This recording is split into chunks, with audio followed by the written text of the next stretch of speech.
Hi friends, இப்போ என்ன recipe பார்க்க போகிறீங்கன்னா கருவாடு பீட்ரூட்டும் வச்சு ஒரு குழம்பு ரெசிபி பார்க்கலாம். அதுக்கு ஃபஸ்ட்டு இந்த கருவாடை நம்ம பொரிச்சு எடுத்துக்கலாம். எண்ணெய் பார்த்தீங்கன்னா லைட்டாக சூடாயிருச்சு. இப்போ இந்த கருவாடை பொரிச்சு எடுத்துக்கலாம். பக்கத்துலேயே பார்த்தீங்கன்னா பருப்பு கொதிச்சிட்ருக்கு. பருப்பு வெள்ளைக்கறி ரெசிபி ஆல்ரெடி நம்ம யூடியூப்பில் போட்டிருக்கோம் ஷார்ட்ஸில், வேணுமா போய் பாருங்கள். இப்போ நம்ம கருவாடை நல்லா பொரிஞ்சிட்ருக்கோம். இப்போ நம்ம அந்த பொரிஞ்சிருச்சு கருவாடு, இதை நம்ம வெளியே எடுத்துக்கலாம். இப்போ இதுலேயே நம்ம குழம்பு வச்சுக்கலாம், நல்லா வாசமாக இருக்கும். வெங்காயம், பச்சை மிளகாய், கருவேப்பிலை ஆட் பண்ணிக்கலாம்.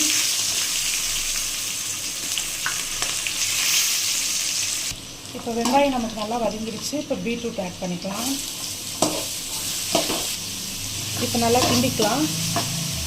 பீட்ரூட் நல்லா வதங்கிடுச்சு. இப்போ தக்காளியும் பூண்டும் ஆட் பண்ணிக்கலாம். தக்காளி வதங்கிறதுக்காக சால்ட் ஆட் பண்ணிக்கிறேன். இப்போ பார்த்திங்கன்னா தக்காளிலாம் நல்லா வதங்கிடுச்சு. இப்போ நம்ம குழம்பு உள்ளே விட்டுக்கலாம். தேங்காய் பாலும் மிளகாத்தூளும். பக்கத்துலேயே பார்த்திங்கன்னா பருப்பு நல்லா கொதிச்சிட்ருக்கு. இதை மூடி போட்டு நல்லா கொதி விட வச்சுக்கலாம். இப்போ பார்த்திங்கன்னா பீட்ரூட் நல்லா கொதித்து லைட்டாக வத்திடுச்சு. இந்த ஸ்டேஜில் கருவாடை ஆட் பண்ணிக்கலாம். நம்ம பொரிச்சு வச்ச கருவாடை ஆட் பண்ணிக்கலாம்.